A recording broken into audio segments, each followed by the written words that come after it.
என்னோட லெக் கரெக்டா பெர்ஃபெக்ட்டா இதாயிடுச்சு. அதேமாதிரி நான் சாயச்சிலே நான் ரிலாக்ஸா இருக்கேன். இப்போ நான் இதுல உட்கார்ந்தேன்னா ஒரு ரிலாக்ஸா ஃபீல் பண்றேன். நல்லா இருக்கு, சூப்பரா இருக்கு. உட்கார்ந்து பேசுறதுக்கோ ஒரு கம்யூனிகேட் பண்றதுக்கோ ஒரு ரிலாக்ஸேஷனை ஃபீல் பண்றேன். ஸோ சோஃபானா அதுதான் முக்கியம். பாத்தீங்களா, இது ஃபேப்ரிக், இதுக்குள்ள பாத்தீங்கன்னா காடா கவர் இருக்குது. அண்ட் இதுக்குள்ள பாத்தீங்கன்னா உங்களுக்கு ஃபோம் தெரியுதா, இதுக்குள்ள ஃபோம் இருக்கும்.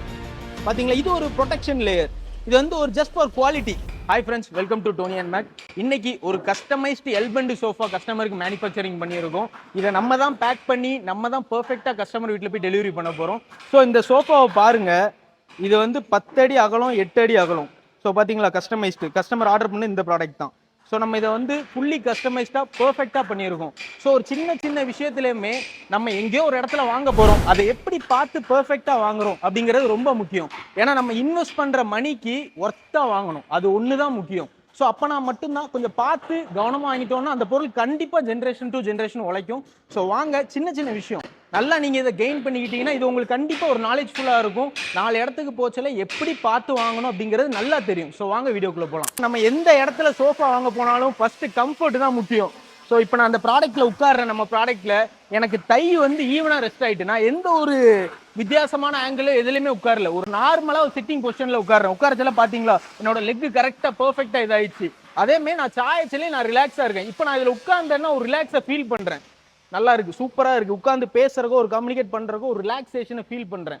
ஸோ சோஃபானா அதுதான் முக்கியம். நம்ம வந்து எவ்வளவு நாள் பணத்தை போடுவோமே, சின்ன பொருளோ பெரிய பொருளோ, ஒரு பட்ஜெட் ஃப்ரெண்ட்லியா வாங்குறோமோ ஹை எண்டா வாங்குறோமோ, அது ரெண்டாவது. ஆனால் கம்ஃபர்ட் தான் முக்கியம். நம்ம அதில் உட்காரச்சில கம்ஃபர்ட்டை ஃபீல் பண்ணணும். ஸோ அதுதான் ஃபர்ஸ்ட். நீங்க எங்கனாலும் போய் வாங்க, ஆனால் உட்கார்ந்து பாருங்க, ஒரு ரிலாக்ஸா இருக்கா, சரி ரைட் இது நமக்கு ஒர்க் அவுட் ஆகும் அப்படின்னு ஒரு தாட் வந்தப்புறம் மட்டும் இன்வெஸ்ட் பண்ணுங்க. ஸோ அதான் முக்கியம்.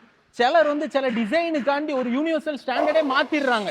ஒரு பொருளை இன்வெஸ்ட் பண்ண போறோம், நம்ம அந்த தாட் யோசிக்கிறதே கிடையாது. ஒரு டிசைனுக்கு மட்டும் ப்ரையாரிட்டி கொடுத்து அதை நம்ம வாங்கிடுறோம். அப்புறம் நம்ம டெய்லி யூசேஜ் பண்ணான்னு தெரியுது, இதுல டிசைன் மட்டும் தான் இருக்கு, இது ஒரு வித்தியாசமா தான் இருக்கு, ஆனா கம்ஃபர்ட் இதுல இல்லை அப்படிங்கறத ஃபீல் பண்றாங்க. ஸோ அப்புறம் இன்வெஸ்ட் பண்ண மணி நீங்களே சொல்லுங்க, அதை நம்ம அப்புறம் தான் யோசிப்போம். ஸோ வாங்கச்சில யோசிச்சுக்கோங்க. ஸோ அதே மாதிரி இதுல பாத்தீங்களா, நம்ம மேனுஃபேக்சரிங் பண்ணிருக்க எல்பெண்ட்ல 2 ஸ்டோரேஜும் கொடுத்துருக்கோம். ஸோ பாத்தீங்களா, இந்த சைடும் இருக்கு, இதுக்கு ப்ரொபோஷனலா அப்படியே அந்த ஆப்போசிட் டைரக்ஷன்லயும் கொடுத்துருக்கிறோம். அதே மாதிரி குஷனோட கம்ஃபர்ட், இந்த குஷனை பாருங்க, இதை நான் இப்போ கம்ப்ரஸ் பண்ணி காமிக்கிறேன். பாத்தீங்களா எவ்வளவு கம்ப்ரஸ் ஆகுது, விட்டா நார்மல் பொசிஷனுக்கு வந்துடும். ஸோ குஷன் ரொம்ப முக்கியம். நம்ம ஒரு ப்ராடக்ட் ஒரு சோஃபால உட்காரச்சில உட்கார்ந்து ஒரு ரிலாக்ஸா ஃபீல் பண்றதுக்கு அது ஒரு முக்கியமான ரோல் பிளே பண்ணுது. ஸோ இப்படிப்பட்ட குஷனுக்கு ஒரு எக்ஸாம்பிள் காட்டுறேன். இப்போ இதை பாருங்க, இங்க வாங்க. இப்போ இதை நான் இதை ஓப்பன் பண்ணி காட்டுறேன். இது பாத்தீங்களா, இது ஃபேப்ரிக், இதுக்குள்ள பாத்தீங்கன்னா காடா கவர் இருக்குது. அண்ட் இதுக்குள்ள பாத்தீங்கன்னா உங்களுக்கு ஃபோம் தெரியுதா, இதுக்குள்ள ஃபோம் இருக்கும். பாத்தீங்களா, இது ஒரு ப்ரொடெக்ஷன் லேயர். இது வந்து ஒரு ஜஸ்ட் ஃபார் குவாலிட்டி. நம்ம குவாலிட்டின்னு சொல்லக்கூடாது, அது நம்ம ப்ராடக்ட்ல ரிஃப்ளெக்ட் ஆகணும். ஸோ அதான் முக்கியம். ஸோ இது ஜிப்ல இருந்து எல்லாமே அவ்வளோ குவாலிட்டியா இருக்கும். கஸ்டமர் இன்வெஸ்ட் பண்ணதுல நம்ம அதுக்கேற்ற குவாலிட்டியில பண்ணி கொடுக்கணும். ஸோ இங்க பாத்தீங்களா, ஃபேப்ரிக்லாம் அவ்வளோ ஒரு ப்ரீமியமா இருக்கும், தொட்டு பார்த்தாலே அவ்வளோ சூப்பரா இருக்கும். லைஃப்லாம் சொல்லவே வேண்டாம், அது நீங்களா கலட்டி போடுற வரைக்கும் அது அதுல தான் இருக்கும். அதே மாதிரி இதுல பாத்தீங்களா ஒரு வெல்க்ரோ, பாத்தீங்களா இது அதுல பிடிச்சு நிக்கிறதுக்கு. நம்ம ஒரு ரெஸ்ட்டை கொண்டு போய் இப்படி நார்மலா வைக்கலாம், நிக்க தான் செய்யும். அதே இதுல நம்ம ஒரு வெல்க்ரோ கொடுத்தோம்னா ஒரு குவாலிட்டி, புரியுதா, நம்மளோட குவாலிட்டி ரிஃப்ளெக்ட் ஆகுது அதுலயும். ஸோ இதான் முக்கியம். கஸ்டமருக்கு நம்ம ஆல்ரெடி ப்ராடக்ட் மார்க்கெட்ல இருக்குது, நம்ம எந்த விதத்துல அதை யூனிக்கா அவங்களுக்கு ஒரு சாட்டிஸ்ஃபைடா பெஸ்டா கொடுக்குறோங்கிறது ரொம்ப முக்கியம். அதே மாதிரி இந்த எல்பெண்ட்ல யூஸ் பண்ணியிருக்கிற வுட் எல்லாமே பெர்ஃபெக்டா சீசன் பண்ண வுட். சீசனிங் பண்ணல அப்படின்னா அந்த வுட் கண்டிப்பா உழைக்க போறதே கிடையாது. அது பொருளை போட்ட அப்புறம் நிறைய கம்ப்ளைண்ட் வரும். இதுல யூஸ் பண்ணியிருக்கிற எல்லாமே பெர்ஃபெக்ட்லி சீசன் வுட். ஏன்னா நம்ம ஃபேக்டரியில உருவாக்குற எல்லா ப்ராடக்ட்டுமே 100% பெர்ஃபெக்டா சீசன் பண்ண வுட்ல மட்டும்தான் ப்ராடக்ட் எல்லாம் மேனுஃபேக்சரிங் பண்ணுவோம். ஸோ இதோட வுட்டோட குவாலிட்டியை பாருங்க, இங்க நான் இதை எடுத்து வச்சு உங்களுக்கு காமிக்கிறேன்.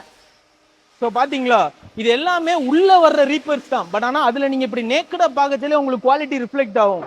ஸோ பாருங்க, உட்ல எல்லாமே அவ்வளோ கிரைன்ஸ் இருக்கும். சும்மா ஏதோ வேஸ்ட்ல கிடைச்ச பீஸை வெட்டி போட்டோம் அதை பொருளாக்கணும் அப்படிங்கிற மைண்ட் செட் நம்மளுக்கு கிடையவே கிடையாது. இது எல்லாமே பெர்ஃபெக்டா பாருங்க, எல்லாத்துலயும் பாருங்க ஒன்னொன்னுக்கு இம்பார்ட்டன்ட் கொடுத்து தான் அதை கட் பண்றதா இருக்கட்டும், அதுல சின்ன ப்ராசஸ் எல்லாமே பண்ணுவோம். இதுல ஒர்க் பண்ணது அவ்வளோத்துக்கு அவ்வளோ எக்ஸ்பீரியன்ஸான கார்பெண்டர். ஒரு 10 நாள்ல, ஒரு எக்ஸாம்பிள் சொல்ற, ஒரு 10 நாள்ல ஒரு பொருளை உருவாக்கலாம், இல்லைன்னா ஒரு 15 நாள்ல உருவாக்கலாம். நம்ம வீட்டுக்கு பொருளை உருவாக்குறோம் அப்படிங்கிற எண்ணத்துல பண்ணா 15 நாள் எடுக்கதான் செய்யும். 10 நாள்ல உருவாக்குற பொருளை 15 நாள் பண்ணலாம்.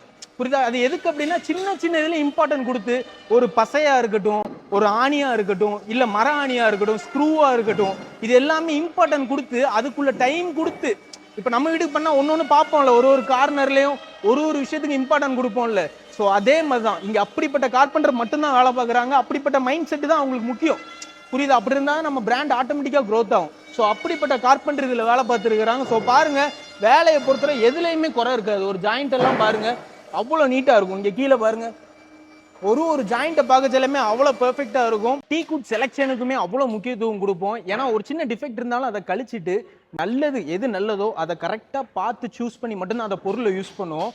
ஏன்னா கண்டிப்பாக நம்ம டீ குட்டில் பண்ணுறனால அந்த ப்ராடக்ட் ஜென்ரேஷன் டு ஜென்ரேஷன் கண்டிப்பாக உழைக்கும். அதில் மாற்று கருத்தே கிடையாது. ஸோ நம்ம யூஸ் பண்ணுறது டீ குட்டாக இருந்தாலுமே அதில் கொஞ்சம் கவனம் கொடுத்து அதில் கரெக்டான இதை சூஸ் பண்ணி யூஸ் பண்ணணும். ஸோ திக்னஸாக இருக்கட்டும், சைஸாக இருக்கட்டும், எந்த இடத்துல எதை யூஸ் பண்ணுறோம், யூடிஎல்லாக இருக்கட்டும், இது எல்லாமே கரெக்டாக பண்ணோம் அப்படின்னா பெர்ஃபெக்டாக இருக்கும். ஸோ பில்ட் குவாலிட்டின்னு ஒரு விஷயம் இருக்குல்ல, அதையும் நம்ம கணக்கு பண்ணி தான் எல்லா பொருளையும் மேனுஃபேக்சரிங் பண்ணுவோம். ஸோ இங்கே பாருங்கள், இந்த எல்பண்டுக்கு இப்போ நம்ம டேக் பஞ்ச் பண்ணிடுறோம். இங்கே பார்த்தீங்களா, இது நம்மளோட பிராண்டோட டேக். இதுவுமே பிராஸ் தான். சும்மா ஒரு நார்மல் மெட்டீரியல் எதையுமே இன்வெஸ்ட் பண்ண மாட்டோம். ஏன்னா கஸ்டமருக்கு நம்ம மித்தவங்களை காட்டில ஏதோ ஒரு விதத்தில் நிறைய இது யூனிக்காக அவங்க ஃபீல் பண்ணணும். புரியுதா? இந்த டேகை நம்ம பர்ஃபெக்டாக இதில் பஞ்ச் பண்ணிடுவோம். நாளைக்கு ஒரு சின்ன சர்வீஸோ இல்லை ஏதோ ஒரு விஷயமோ நம்ம பிராண்ட் உடனே அந்த இடத்துல இருப்பாங்க. ஸோ அதுதான் விஷயமே. அதே மாதிரி இதை பார்த்தீங்கன்னா இது எல்லாமே தனித்தனியாக தான் வரும். இங்கே பார்த்தீங்களா, இதை தனியாக எடுத்துடலாம், அதேமாதிரி இதை தனியாக எடுத்துடலாம், இந்த கார்னர் செக்மெண்ட்டை தனியாக எடுத்துடலாம், இந்த செக்மெண்ட்டை தனியாக எடுத்துடலாம். ஸோ இதை பர்ஃபெக்டாக பேக் பண்ணி, பேக்கிங்கிறது ரொம்ப முக்கியம். இன்னைக்கு யாருமே பேக்கிங்கை பெருசாக கன்சிடரே பண்ண மாட்டேங்காங்க. ஒரு ப்ராடக்ட்டை பேசி முடிச்சுட்டு தான் எப்படி அதை போடுவீங்க, எப்படி அதை ஷிஃப்ட் பண்ணி எங்கே போடுவீங்க, வீட்டுக்கு எப்படி வரும் அப்படிங்கிற கேள்வியை அவங்க கேட்காங்க. ஆனால் ஃபர்னிச்சர் பொருளுக்கு அந்த கதையே ஆகாது. நம்ம ஆர்டர் பண்ணச்சலே டெலிவரி எப்படி பண்ணுவோம், என்னைக்கு பண்ணுவோம் அப்படிங்கிறத தெளிவாக சொல்லிடுவோம். புரியுதா? இதை நம்ம ஓனாக தான் டெலிவரி பண்ணுவோம். ஏன்னா இங்கே பண்ணச்சல நல்லா பண்ணிட்டோம், என் கண்ணால் பார்க்குறேன், சூப்பராக இருக்குது, குவாலிட்டி செக்கர் வந்து செக் பண்ணிட்டாரு, நல்லா இருக்குன்னு அப்புறம் கொடுத்துட்டாரு.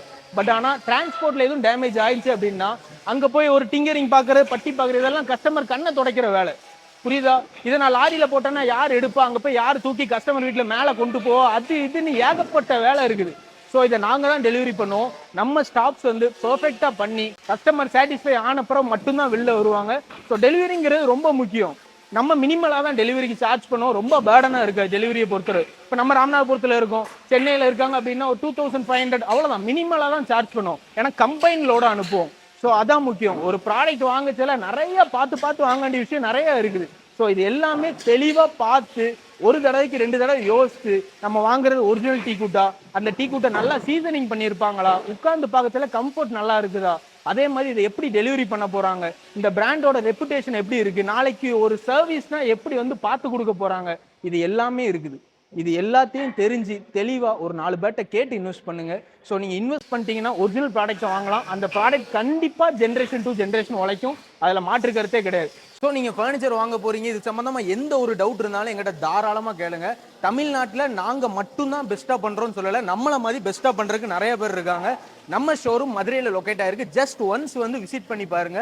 ஒரிஜினல் டீ கூட்டை பற்றி நிறைய ஐடியா கிடைக்கும். ஸோ ஒரு ப்ராடக்ட் மேனுஃபேக்சரிங் பண்ணுறதுக்குன்னு ஒரு டைம் இருக்குது. நம்ம அவசரப்பட்டு ஒரு பொருளெல்லாம் மேனுஃபேக்சரிங் பண்ணவே முடியாது. சீசனிங்காக இருக்கட்டும், அதில் நம்ம வுட்டில் கார்பெண்டர் வேலை பார்க்குற டைமாக இருக்கட்டும், அது எல்லாமே கொஞ்சம் ரிலாக்ஸாக பண்ணால் தான் பொருள் நல்லா ஜென்ரேஷன் டு ஜென்ரேஷன் உழைக்கும். அதே மாதிரி ஃபர்னிச்சர் லைஃப்பில் ஒன் டைம் தான் இன்வெஸ்ட் பண்ண போகிறீங்க, அடிக்கடி வாங்க போகிற பொருள் கிடையாது. இன்றைக்கி நம்ம வாங்கி போட்டோம்னா அதில் எந்த ஒரு கம்ப்ளைண்ட்டுமே வரக்கூடாது. இது சரியில்லை, அது சரியில்லை, திரும்ப கூட்டேன், ஹெல்ப்பு கூட்டேன், வரலை, அந்த பிரச்சனையும் வரக்கூடாது. ஸோ மித்த மரத்தில் காட்டிலும் டீக்குட்டு உள்ள டிமாண்ட் வேறு எந்த மரத்துக்குமே கிடையாது. அவ்வளோ ஒரு யூனிக்கான ஒரு ஸ்பீஷியஸ். இன்றைக்கி மரம் கிடைக்குது, இன்னும் கொஞ்ச நாளில் கிடைக்க கூட செய்யாது, அவ்வளோ ஒரு டிமாண்டில் இருக்குது டீக்குட்டு. ஸோ பார்த்து ஒரிஜினல் டீக்குட்டில் இன்வெஸ்ட் பண்ணுங்கள். ஒரிஜினல் டீக்குட் தான் ரிலையபிளாக நின்று வாங்கினவங்களோட பேரை சொல்லுவோம்.